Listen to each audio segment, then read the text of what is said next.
Aaron Tuttle here. It's storm season in Oklahoma, and with that comes torrential rain, high winds, and hail. To protect your home and your family from these threats, the one roofing company you should trust is Ferguson Roof Systems.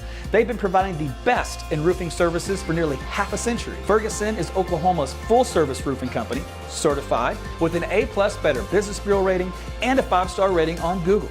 And with Ferguson now offering Class 4 impact-resistant shingles, now is the time to trust them with your home's roof. Get started today at FergusonRoofSystems.com.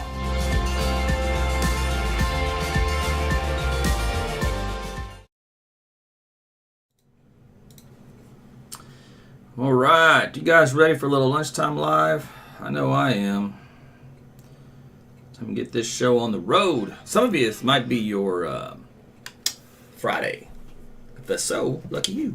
The rest of us, still a Thursday. Not quite there yet. But we'll talk about the weekend, though. We'll give you your forecast coming up here. So thanks again for tuning in here on this Lunchtime Live across all the socials for YouTube, Facebook, Rumble, and Twitter X. And if new ones come online that allows live streaming, then I'll add those and we'll track you down wherever you go. So thanks for joining. By the way, in the comment section for both on Facebook and Twitter, I put in there a link where you can join the Facebook broadcast channel. So that way you don't miss a live, just in case the algorithms don't always tell you. A little workaround. All right. Well, good to see you guys checking in. Tell me where you're checking in from, as always. It's always fun to see you from all over the state, and then from all over the country, and then sometimes from somewhere else across the world. That's always kind of cool, too. All right. Well, let's get on with it, shall we? Outside right now, I've had some cloud cover actually build back in. I had some sun there earlier. 74 degrees, so actually pretty pleasant out there, so it's not too shabby. Winds are actually fairly light here in my neck of the woods.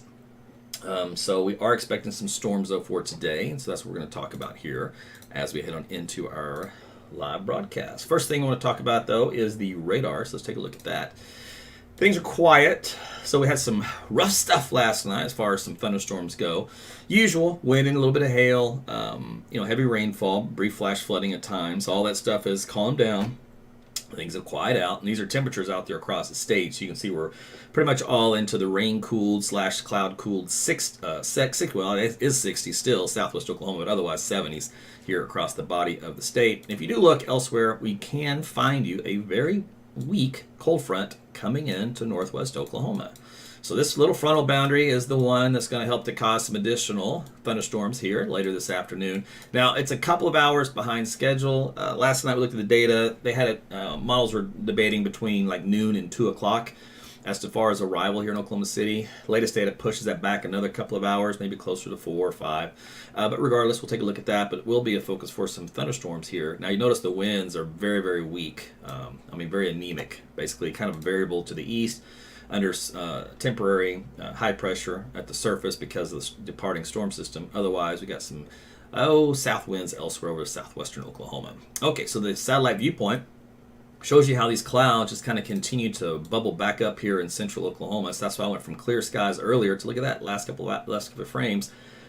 Clouds right back up. So still got plenty of instability in the atmosphere to work with here for today as this front approaches. Now, as far as the severe weather magnitude, Storm Prediction Center puts the slight risk down here into Texas from Dallas-Fort Worth on westbound on I-20 for the overall risk. The tornado risk here in the panel on the right. Bottom left is the hail and bottom right is the wind.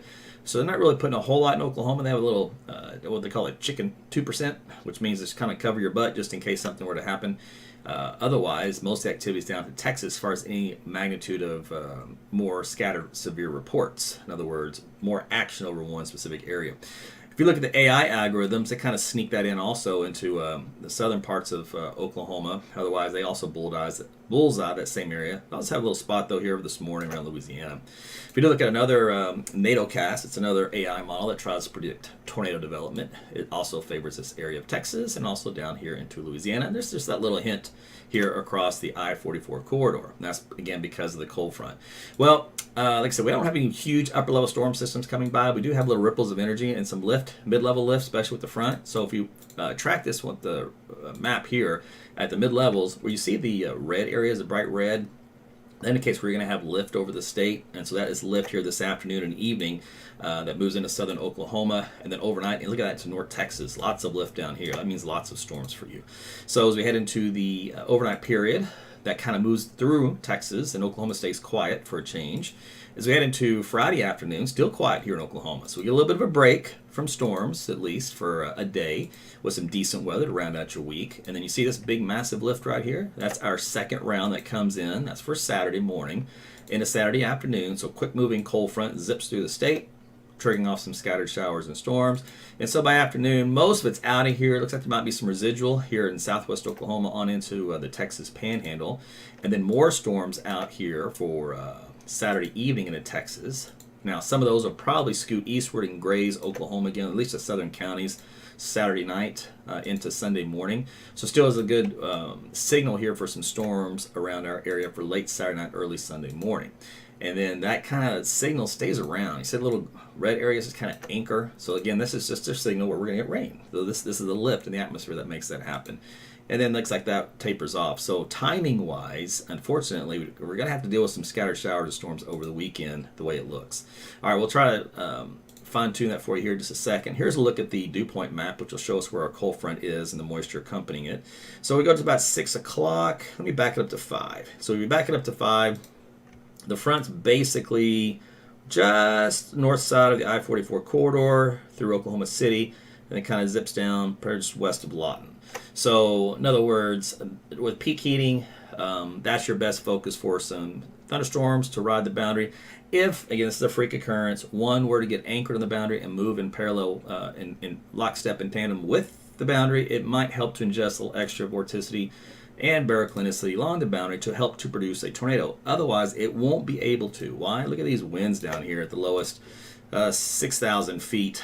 They're out of the west at 10 knots, southwest 5 knots. So you can't get very significant, severe weather magnitude of hail and or sometimes even wind and even tornadoes if the wind shear is too weak. You have to have wind shear to at least sustain the updraft to get those hailstones grow a little larger. So it's always going to be on like the marginal side of severe weather in that case. But like I said, an influx of a boundary may help to offset that a little bit. So as far as the afternoon is concerned today, probably some golf ball size hail or smaller as far as the size goes. And you might have pockets of wind, but nothing like excessively crazy. But I can say that when these storms do finally decide to collapse because of lack of wind shear, they can let all that momentum that goes up all down at once. So when you have a collapsing thunderstorm, then you can get your pretty good pocket of wind. But that won't happen until later this evening and overnight, more than likely. All right, so anyway, that's the boundary for today that's slowly sides southward. And then as we head on into Saturday, you can see that boundary coming into northwest Oklahoma. Let's see, does this one show up pretty good? It doesn't, just because it's got so many storms already from Sunday night to Saturday night to Sunday morning. So let's just skip that then. All right, so let's look at timing here. It's the latest on the HER. So it shows little scattered areas of some showers and storms bubbling up here over central Oklahoma anyway, even before that front arrives. And then as we head into 3, 4, and 5 o'clock, it's got a little bit better of a signal here of a line of storms along that frontal boundary that moves through central Oklahoma and the metro. So if you have any plans here, drive time from work, etc., late afternoon, evening, just expect some storms around the region. Those will move off to the east during the 9 and 10 o'clock hour, and probably still down and across southern Oklahoma as well. Other models a little bit more excited about coverage than this one. This one's a little bit more of an anemic output compared to its other brothers. Let's take a look at the tech model. This one's just now coming in. So there's the front here lighting up a little bit as we head into the 3 and 4 o'clock time frame, and then there's 5 and 6 and 7. Doesn't do a whole lot either. Likes to cluster most of it from central Oklahoma northeastward, likely because the cap is weaker, so it's easier to break the cap, and the subtle lift that's along the frontal boundary is probably just a little higher. There's a upper level storm system way up north, and so there might be a little tail end of vorticity, helps that as well. Then there's that cluster down here into northwest Texas, heading toward the Dallas-Fort Worth area after looks like after 7 or 8 o'clock. Some wind, hail, and maybe a potential tornado down there. Okay, so that's kind of the big picture here for today. Let's take a look at the extended outlook. So zip you through tomorrow. Remember, it's dry, so we'll go to tomorrow night. So this is, let's see, Saturday morning, early morning, late night, early morning. So there we go, around midnight hour here across the southern half of Oklahoma for Friday night into Saturday mornings. Looks like a little event there if you believe the Euro. Otherwise, the front comes in during the day on Saturday. Euro has some scattered showers and storms along with it. Not a washout. In other words, you don't see rain every single panel, but you do see it scattered around. And then here's Saturday night, and there's Sunday morning, still more scattered showers and storms there. And it kind of looks like that kind of ends late afternoon. So it might get some dryness for you for the latter part of your weekend. Otherwise, still kind of off and on wet. And then on Mondays are severe weather days supposedly in the model data. And right now the models have a pretty good cap in place. So right now the Euro hints the cap may break here across northeast Oklahoma. So we'll see. That's in the long term. And outside of that, there isn't really any severe levels of instability that work back in. According to one model, so we'll have to see if that changes. This time of year it can, but right now. Otherwise, we'll just focus on the weekend. Rainfall amounts through the weekend, 1 to 2 inches. So there'll be obviously some higher stuff that the models will not see when you get training of a thunderstorm or two on top of one another. In those cases, you can easily pick up 4 inches of rain, no problem, which can sometimes lead to flash flooding. And then here's a look at temperatures in the 70s here for the next couple of days, thanks to those couple of 2-week cold fronts, the one today and then the one especially on Saturday. Other than that, we're back into the 80s rather quickly. Tuesday, very steamy. 86 degrees, that's gross. For you severe weather lovers, all right, here is a look at the AI model for the extended range, I believe it was. Let's see if that shows up here. It's one of these. Let me go previous day. Is it going to show? Give it to me. Show me something good. All right, that's the... I think it was this day. So there's 5 days. Okay, so there's the Monday. So it likes Monday. This is the AI model for Monday. So kind of the eastern 2/3 of Oklahoma. Not much out far west, probably because of the dry line progressing eastward a little bit. All right, and then we'll go to Tuesday. Has kind of the eastern third of Oklahoma. And then we'll go to Wednesday after that. Also the eastern, roughly half of Oklahoma, but on the low end, right? These are just signals, by the way. It doesn't mean it's necessarily going to happen. It's just what the model's looking at. And then the one after that also kind of keeps eastern half of Oklahoma. So the AI models are still going with some instability to produce some severe weather, whereas like the global model we use, like one of them, GFS, says, nah, it's all down in Texas and there's nothing to worry about. Odds are the GFS will be wrong, and we'll get some moisture and instability back here because that's just what happens in May usually. So there you go. Let me look at a couple of your questions, etc. Because I know some people ask me, see Danny, tornado topping out at 18,000 feet, 260 mile per hour winds down by Hollister, Oklahoma, saying it had a hurricane look, etc. Blah, blah, blah. All right. So the real quick, let's see what time is it. Yeah, I got a few minutes here. So the tornado down in southwest Oklahoma was a big one, right? We tracked it here live, so I was covering it, and we looked at wind speeds on the fly to estimate on the storm system. And at the time, you look at, people like to pixel query the winds, they get the max winds of the inbound and outbound of the circulation. That's fine.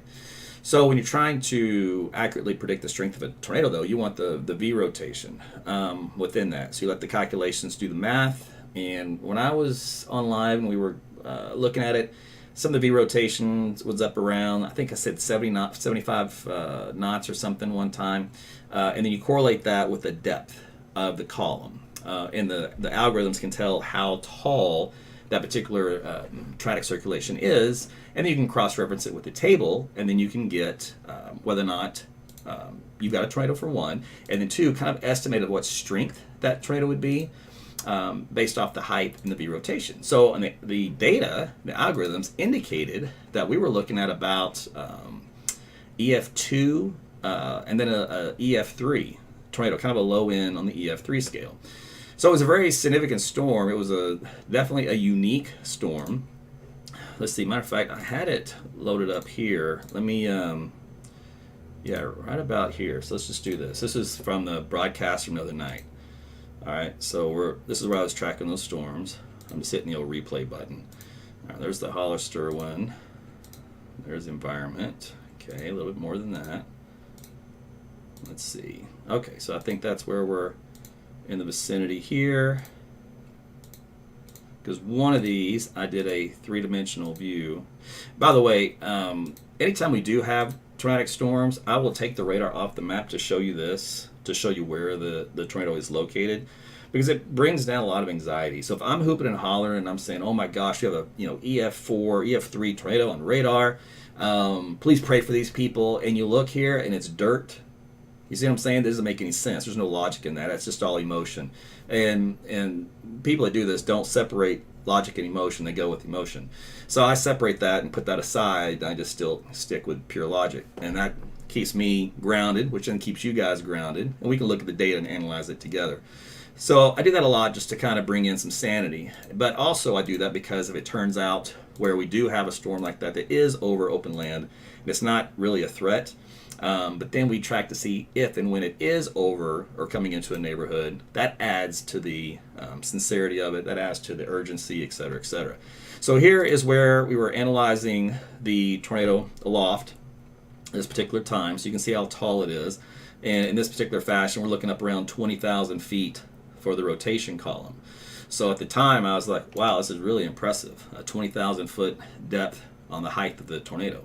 That's why I like to use this three-dimensional tool a lot of times, especially when we have a tornadic storm, because it can tell me the strength of the updraft, how tall it is, etc. So that kind of puts more of a ground truth to radar estimation in case there's nobody there to witness it, right?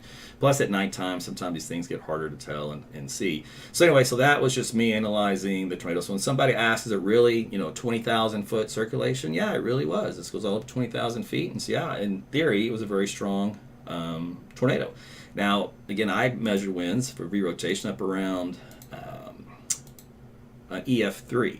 So if we looked at the scale here, we had about up to 75 knots at 10,000, 15,000 feet. It was definitely in the EF2, EF3. So I was comfortable with that estimation. Could have been a little bit stronger since it was a little taller, up to 20,000 feet. Sure, there's a borderline there where we can go to maybe EF4.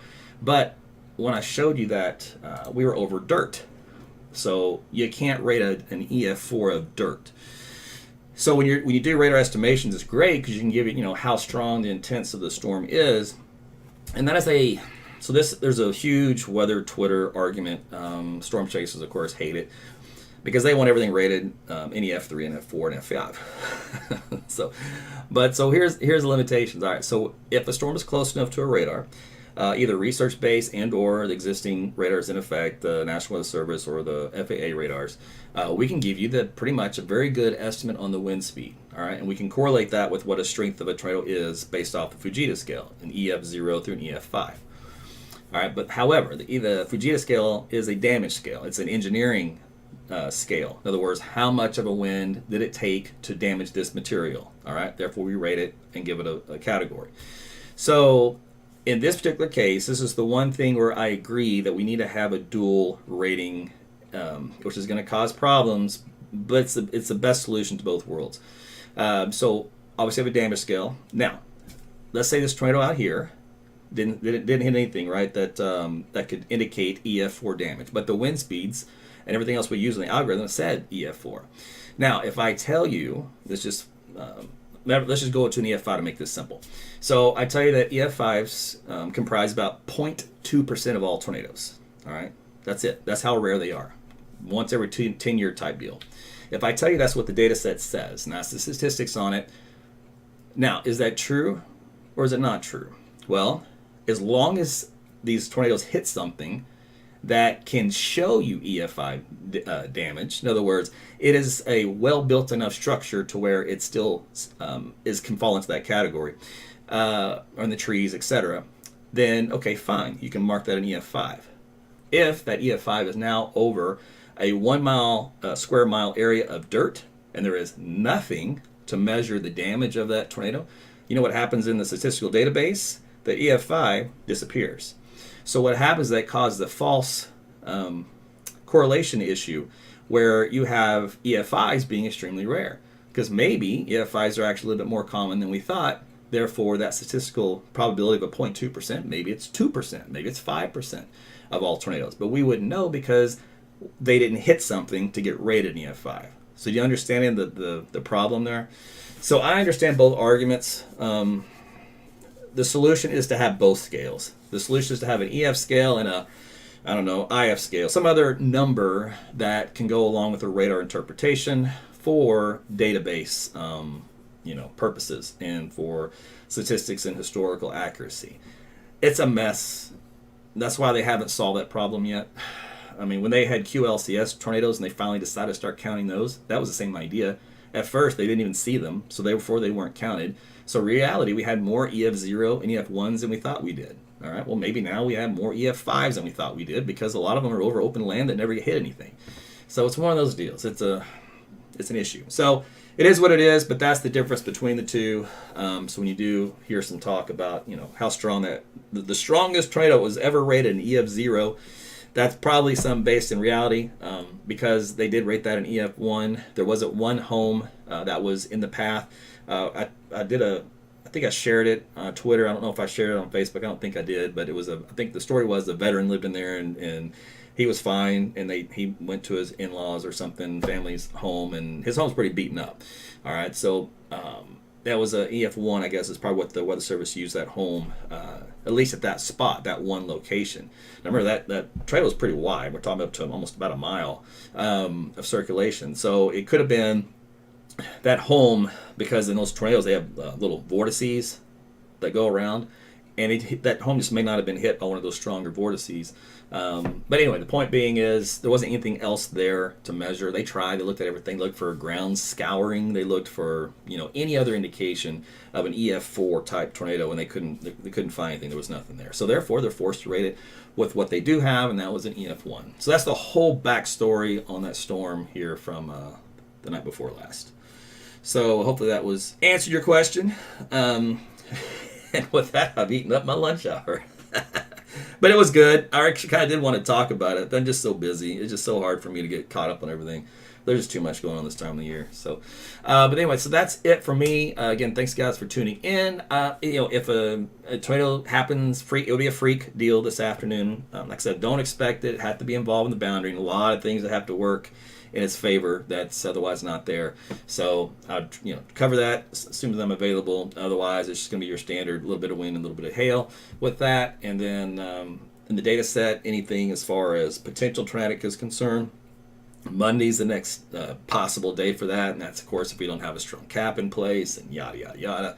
And that's several days away. So we'll get to that when we get over the weekend. We'll look at that. Meanwhile, temperatures can be pretty decent. So in the 70s here over the next few days, and you'll have to dodge a few showers and storms on your weekend. So kind of plan around those. This is my weather app, AT's Weather to Go. It has a radar on there. You can track them. By the way, I got a new update for my app coming out here very soon. Maybe even been today or tomorrow. Get it pushed out here soon. But it's going to have a little change for the dark mode, so you can actually see the text a little bit better. And then it's going to have some sound options for you. I know sounding has been a big problem. I agree, but a lot of that's not in the control of the app. It's in the control of Google and Apple and everything else. So the whole thing is a mess when you're dealing with app world. Just so you know, it's not easy at all. But anyway, we'll get that worked out soon. I'll send you out a notice when that happens. But otherwise, appreciate you guys tuning in, making sure you like and share the video, tell your friends and family about AT's weather. I've had a lot of people join in over the last week or two on Facebook and YouTube and Rumble and even on Twitter. So I appreciate you guys coming in. It's just a different way of doing tornado coverage that you're probably not used to. I will literally dive into everything scientific there is. I'm a degree meteorologist. I'm not just some yahoo on the internet that likes storms and pretends to know what he's talking about. There are a lot of cons out there, and that's the reason why. Because if cons were easy to spot, there wouldn't be any con artists, right? Hence the con. So a lot of times they go under the radar and you'd never know. And I've preached about that many times here, and sometimes it's blowing in the wind at some point. But regardless, I'm here for you on the science side, and I do it on a very logical side, so I don't get all worked up in the emotional component. And I track everything street by street, time of arrival. We dive into the internal workings of the storm. I tell you if it's going to produce a tornado and why, or if it won't and why. I'll explain to you the processes that happen as to what can cause it as we're watching it in real time. So all that stuff is very kind of educational. It's almost like watching a live seminar on severe weather. for ingredients, what happens. We look at wind shear. I show you so many different data sources, all kinds of stuff, resources that I use. You get to see behind the scenes. So a lot of this stuff is kind of what the Weather Service uses when they're issuing warnings. So it's kind of the same thought process, same methodical approach, very low key. So if that's something that entertains you or, interests you and keeps you sound and sane and keeps your prefrontal cortex engaged, when it comes time to dealing with severe storms, especially with anxiety or PTSD, then I'm here for you. And I think that'd be a good option for you to do. And if you have any friends and family in that world and, whoever they're watching or whatever source they're on and that gets them worked up, tell them to turn it off and come on over to AT's Weather. I've been here since 2010, so not going anywhere. I was the first to do any of this live broadcast stuff when it comes to severe weather and weather forecasting. Started at 2014 on Facebook, and then it blew up. Now you got a bunch of people trying to do it, but what's funny is none of them come up and reach out and go, Aaron, man, kudos for being the first one to do this, the pioneer that started it all. I admire you, and I'm going to do what you do. No one's ever reached out to me and said that, but yeah, there's a bunch of people now mimicking and trying to copy what I do, which is pretty funny. But this is a little inside baseball for you. I don't care. I just do what I do, and then we'll go from there. All right, guys. Well, you guys have a great rest of your Thursday, and we'll see you again later on the next broadcast. Take care.